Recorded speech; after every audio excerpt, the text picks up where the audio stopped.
এই মুহূর্তে যে গুরুত্বপূর্ণ খবরের আপডেট আপনাদেরকে দেব, দমদমে এক মহিলার রহস্য মৃত্যু, ছাতাকলে ফ্ল্যাটে উদ্ধার এক মহিলার রক্তাক্ত দেহ।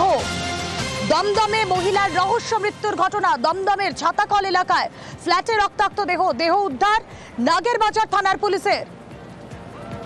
পারিবারিক বিবাদে খুন বলে প্রাথমিক অনুমান। অনুপ প্রতিনিধি রয়েছেন সঙ্গে। অনুপ, এই মৃত্যুর নেপথ্যে কি কারণ, এখনো কি জানা যাচ্ছে?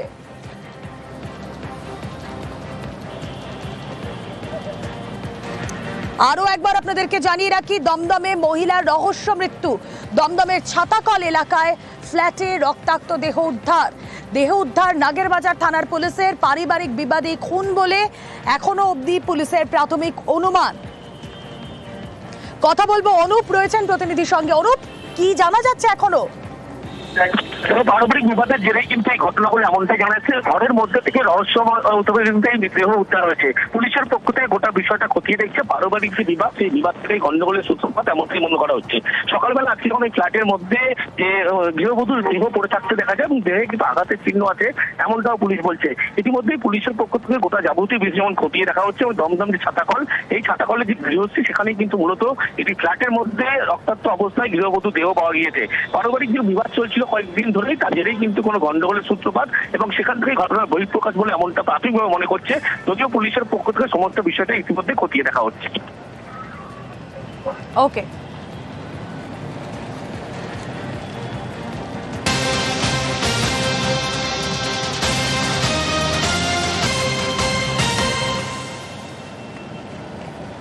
এবার দেশের সবচেয়ে বড় ডিজিটাল অ্যারেস্টের ঘটনা আপনাদেরকে বলবো।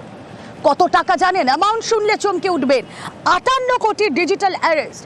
ईडी सीबीआई आधिकारिक सेजे फोन, मैं सीबीआई आधिकारिक बोल रहा हूं, এরকম বলে মুম্বাইয়ের শেয়ার ব্রোকারকে ফোন, আর তারপর 58 কোটির প্রতারণা। 58 কোটির প্রতারণায় পুলিশের জালে এই মুহূর্তে 3 জন। কথা বলবো, प्रतिनिधि एशा कोटक रोचन संगे। एशा, ये ईडी सीबीआई अधिकारी बनकर ठगों ने फंसाया कैसे ये बिजनेसमैन को? जहाँ हम बात करें, ये जो केस मुंबई से रिपोर्ट है, मुंबई से पिछले कुछ दिनों में तकरीबन 3 ऐसे डिजिटल अरेस्ट के केसेस रिपोर्ट हुए हैं। उसमें से एक जहाँ हम केस की बात करें, जहाँ मुंबई पुलिस ने क्रैक किया है, मुंबई पुलिस ने इससे प्रेस कॉन्फ्रेंस में डिटेल दिया। ये कहा कि तकरीबन 70 लाख जो है उससे जो एक बिजनेसमैन था, सीनियर सिटीजन थे, आरए के मार्ग पुलिस स्टेशन की जुरिडिक्शन में, उन्हें कॉल आया गया था ये कह के कि ईडी और एनआईए के ऑफिसर्स उनसे पूछताछ करना चाहते हैं, क्योंकि उनका नाम पहलगाम अटैक्स में सामने आया है। और उसी के बीच उन्हें ये कहा गया कि वो डिजिटल अरेस्ट पे रख रहे हैं और जब तक वो पैसे ट्रांसफर नहीं करेंगे तब तक उनको डिजिटल अरेस्ट से बाहर नहीं छोड़ेंगे। तो उसके बाद ये बिजनेसमैन ने तकरीबन 70 लाख अकाउंट में ट्रांसफर किए, जिसके बाद 138 बैंक अकाउंट से, उस बैंक अकाउंट से 241 बैंक अकाउंट से ट्रांसफर किया गया और 2 क्रिप्टो वॉलेट में ये पैसे ट्रांसफर किए गए थे। फिलहाल मुंबई पुलिस तकरीबन 10 लाख रुपए रिकॉर्ड करने में कर चुकी है। उसके अलावा एक और केस जहाँ है, सबसे बड़ा डिजिटल अरेस्ट का केस कहा जा रहा है, जिसमें रुपये 68 करोड़ का जो अमाउंट है वो एक सीनियर सिटीजन से लिया गया। ये कह गया कि ईडी और सीबीआई उनसे पूछताछ करना चाहती है। ये बहुत बड़ा डिजिटल अरेस्ट केस है, जिसमें तकरीबन 3 लोगों को फिलहाल अरेस्ट किया गया है। उसके अलावा एक और डिजिटल अरेस्ट का केस मुंबई में सामने आया है, जिसमें एक एक्ट्रेस जो है, जो कोलकाता से थी, तकरीबन 5 महीने से मुंबई में रह रही थी, उसके साथ भी तकरीबन 6 लाख का डिजिटल अरेस्ट किया गया है।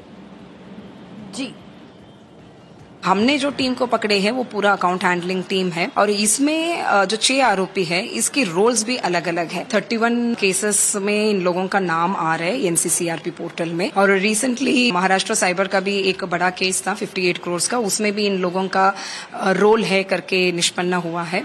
सो ये 31 केसेस भी अक्रॉस इंडिया है। सो ये इंटरस्टेट गैंग जो है अक्रॉस इंडिया ऑपरेट करते थे। বছর পেরোলে বিধানসভা নির্বাচন, সেই বিধানসভা নির্বাচনের আগে উত্তর দিনাজপুরের গোয়ালপুকুরে কি দেখা যাচ্ছে? ভোটার তালিকা, সেই ভোটার তালিকা থেকে শতাধিকের নাম বাদ চলে গিয়েছে।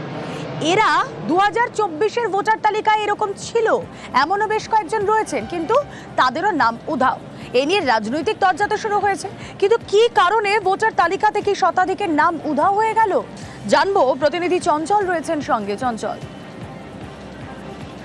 তোমাকে জানিয়ে রাখি যে গোয়ালপুকুর বিধানসভায় যে 2024 সালে যে নির্বাচন ছিল, সেই নির্বাচনের সময় কিন্তু এই যে প্রায় শতাধিক ভোটার তারা কিন্তু সেই ভোট উৎসবে কিন্তু অংশগ্রহণ করেছিল বা ভোট দিয়েছিল।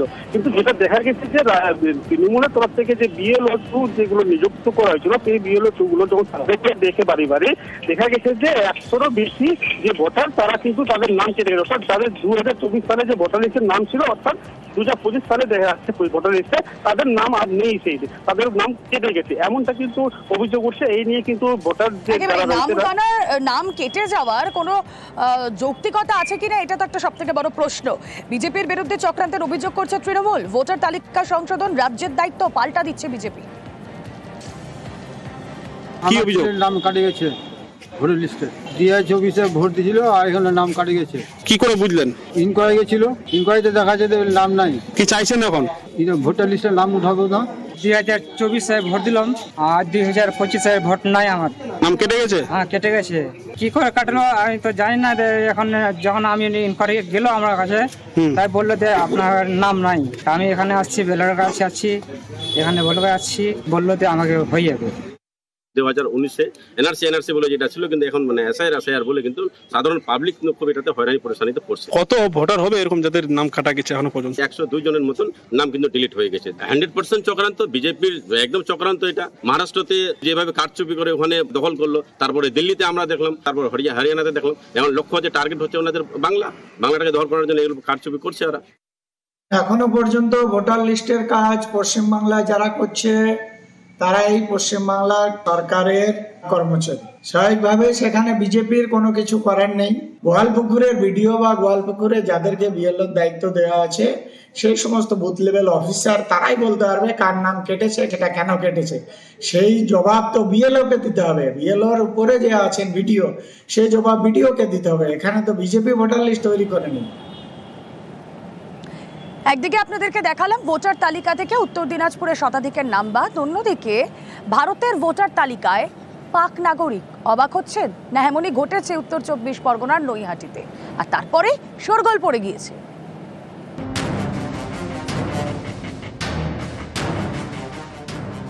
26-এর আগে বাংলায় SIR-এ গরম রাজনীতি, তার মাঝে এবার পশ্চিমবঙ্গের ভোটার তালিকায় পাক নাগরিকের নাম। 1991-এ ভারতীয় নাগরিকের সঙ্গে বিয়ে। 20 বছরের বেশি নৈহাটির 8 নম্বর ওয়ার্ডের গৌরীপুরের বাসিন্দা সালেহা ইমরান। বেশ কয়েক বছর আগেই তার নাম ওঠে ভারতীয় ভোটার লিস্টে। আপনি কবে বিয়ে করেছেন? 1991 সালে। কোথা থেকে বিয়ে করেছেন? করাচি থেকে। হ্যাঁ, করাচি। কবে থেকে নাম উঠেছে ভোটার লিস্টে? ভোটার লিস্টের নাম 2000 থেকে আগেই থেকে উঠে গেছে। বিয়ে করে নিয়ে এসছি বলে 2 বছর করে ভিসা দেয়। সেটা আমি ভিসা পাড়াতে দিয়েছি ব্যারাকপুর FRR-ওর কাছে 2020 সালে। আমার এক্সটেনশন পাইনি। আবার 2022 সালে দিয়েছি 2 বছরের জন্য, সে কোনো পাইনি। Saleha Khatoon, Shah Faisal colony, Karachi, Pakistan, and married to Muhammad Imran in 1991. এরা পাকিস্তানি পাসপোর্ট, পাকিস্তান থেকে এসছে, এবার এখানকার ভোটার লিস্টে নাম উঠে যায়। পাকিস্তানি, বাংলাদেশি, রোহিঙ্গা নাগরিকদেরকে নিয়ে এসে এখানে ভোটার কার্ড, আপনার কাছে আমি তথ্য দিলাম একটা, এই তথ্য দেওয়ার পরেও এরা বলছে একটা নাম বাদ হলে আগুন জ্বলবে। এটা সত্যি। ভদ্রমহিলার নাম হচ্ছে সালেহা ইমরান, পাকিস্তানের বাসিন্দা। বিয়ে করে ভদ্রমহিলা এখানে এসে থাকছেন। সে এখন 28 বছর বাদে অর্জুন সিং এর মাথায় ঢুকলো যে পাকিস্তানি। ভোটার কার্ড দেয় নির্বাচন কমিশনার অর্জুন সিংদের আন্ডারে। নিউজ 18 বাংলা।